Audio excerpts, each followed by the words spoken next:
কোরআন শরীফ পড়ছেন ফজরের নামাজ পড়ে, ওই সময় যদি আপনার ওই গরুর কথাই বলে, ঘোড়া যেহেতু নাই, ওই গরুটা যদি খুব জোরে চিৎকার করে, আপনার মনটা কি বলবে?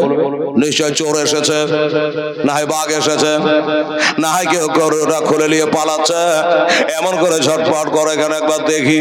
এবার দেখতে যদি যাচ্ছে বাবা, তো ঘোড়া আবার দেখছেন ওইখানে বাঘ নাই, ভাল্লুক নাই, চোর নাই, ডাকুন আর হেজান নাই, কেউ নাই, ওইখানে করে একাই ঘোড়া আছে। লোকটা সাহাবী মনে করে ব্যাপার কি, হয়তো কিছু দেখেছিল, আচ্ছা থাক রে ঘোড়া, আমি আবার যাই কোরআন শরীফ তেলাওয়াত করে। আবার বাবা কোরআন তেলাওয়াত করতে আরম্ভ করলো, আবার কোরআন পড়ে যায়। আবার কোরআন যখন পড়তে বিসমিল্লাহির রহমানির রহিম ইয়াসিন ওয়াল কোরআনিল হাকিম, আবার যখন শুরু করে দেয়, তখন ঘোড়াটা আবার ছটফট ছটফট করে। সাহাবী চিন্তা করে ব্যাপার কি হতে পারে, হয়তো আবার এসেছে নাকি। আবার যায়, দেখে কেউ নাই, আবার পড়তে আরম্ভ করে বিসমিল্লাহির রহমানির রহিম আর রহমান আল্লামাল কোরআন। আবার যখন কোরআন পড়তে শুরু করে দেয়, আবার ঘোড়াটা ছটফট ছটফট করে। সাহাবী মনে করে ব্যাপারটা কি, আমি যখন চালু তো ঘোড়াও চালু, আমি যখন বন্ধ তো ঘোড়াও বন্ধ, তাহলে কি আমার ঘোড়া কোরআন শরীফ পড়া ভুল হচ্ছে নাকি জানি না, আমার কোরআন তেলাওয়াতকে ভুল হচ্ছে নাকি জানি না। কোথায় যাব, কার কাছে যাব? সোজা দয়ার নবী মুস্তাফার কাছে বাবা গেল। আসসালামু আলাইকা ইয়া রাসূলুল্লাহ, আসসালামু আলাইকা হাবিবাল্লাহ। হুজুর গো, একটা জিনিস জানার জন্য আপনার কাছে এসেছি। নবী বলে, সাহাবী রে, কি জানতে চাও একবার বলো। বলে, হুজুর আমার কোরআন পড়া কি ভুল হচ্ছে নাকি একটু দেখেন তো। বলে, কেন?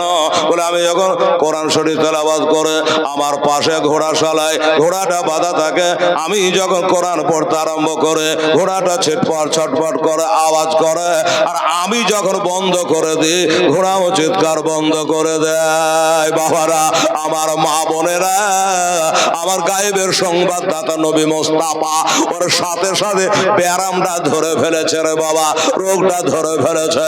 আমার নবী বলে, সাহাবী রে, তোমার কোরআন পড়া ভুল হয় নাই। বলে, হুজুর ভুল যদি হয় নাই তো ঘোড়া কেন চিল্লাছে?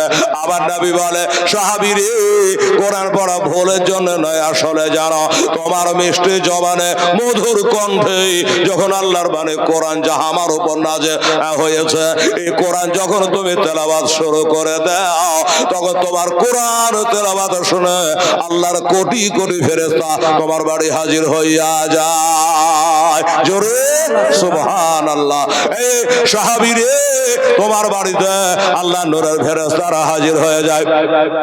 এবারে ঘোড়াটা তখন দেখতে পায়, আর দেখতে যখন পায় তখন ছটফট ছটফট করে। এবার তুমি সন্দেহ মনে করে কোরআন পড়া বন্ধ করে দাও, তখন ওই ফেরেশতাগুলো আবার চলে যায়। আর যখন চলে যায় তখন ঘোড়াটা থেমে যায়। বুঝে গেলে বাবা, সাহাবী খুশির সীমা নাই। হায় হায় আল্লাহ, আমি যদি জানতাম গো তোমার পানি পড়তে গেলে কোরআন যেখানে তেলাওয়াত হয় আল্লাহ পাকের রহমত নাজিল হয়, তাহলে আমার ঘোড়া যতই ছটফট করুক না কেন আমি কোরআন পড়া বন্ধ করতাম না।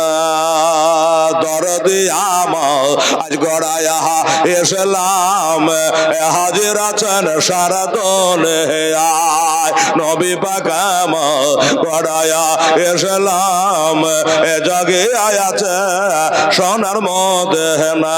আরে নবী আব্দুল্লাহর পৃষ্ঠ হইতে ওই মায়াবী না সে কবেতে জন্ম নিল নবী মক্কাতে, দরদি আমার গড়ায় এসলাম, এ জগে আছে সোনার মদিনা। ওরে নবী বলে, হযরত আলী বিছানাটা রইল খালে, নবী বলে, হযরত আলী বিছানাটা রইল খালে, আমার বিছানায় শুয়ে যাও, দরদি আমার গড়ায় এসলাম, জাগিয়া আছে সোনার মদিনা। আরে তুমি সকালে উঠে আসবে ছুটে, আলী সকালে উঠে আসবে ছোটে, ওই যে সোনার মদিনা নবী পাক গড়ায়া এসলাম চলে গেলেন সোনার মদিনায়। ওরে নবী কত কষ্ট করিয়া ওই ময়দানে লড়িয়া, নবী কত কষ্ট করিয়া ময়দানে লড়িয়া দন্ত সহে কহেরা যায় দরদি আমার গড়ায়া এসলাম জাগিয়া আছে সোনার মদিনায়। নবী পাক গড়ায়া এসলাম জাগিয়া আছে সোনার মদিনায়।